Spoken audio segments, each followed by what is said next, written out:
যে ২৭ জেলায় ছড়িয়েছে রাসেস ভাইপার সাপ, দেশব্যাপী রাজত্ব গড়ে বসতে শুরু করেছে এক সময়ের বিলুপ্ত বিষধর সাপ রাসেস ভাইপার। রাজশাহী এবং এর আশেপাশে ছাড়াও সাপটির খোঁজ মিলেছে বরিশাল, পটুয়াখালী, চাঁদপুর, এমনকি ঢাকার আশেপাশেও অস্তিত্ব মিলেছে ২৭টি জেলায়। ২০২৪ সালের জুন পর্যন্ত এ সাপের কামড়ে মারা গেছেন ১০ জন।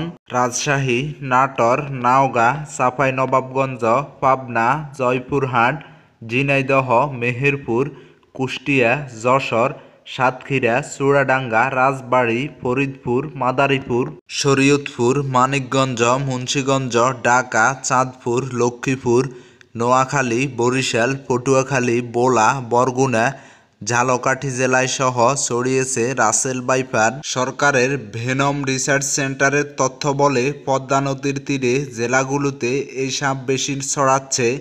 গবেষকরা বলেছেন, অনুকূল আবহাওয়ার কারণে ছড়াচ্ছেন রাসেস ভাইপার মূলত পদ্মা অববাহিকায়। চাঁদপুর, মাদারীপুর, মানিকগঞ্জ, এমনকি ঢাকাতেও দেখা মিলছে রাসেস ভাইপারের। এটি একমাত্র বিষধর সাপ যে বাচ্চা দেয়। প্রতিবারে জন্ম নেয় ৪০ থেকে ৫০টি বাচ্চা, কোনো কোনো সাপ ৮০টি পর্যন্ত বাচ্চা দিতে পারে।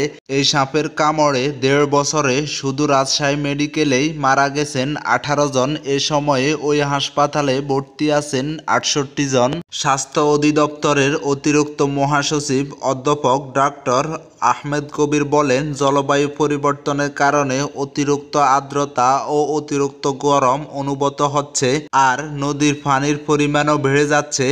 এমন পরিবেশে রাসেস ভাইপার বেঁচে থাকারও বংশবৃদ্ধির জন্য উপযুক্ত।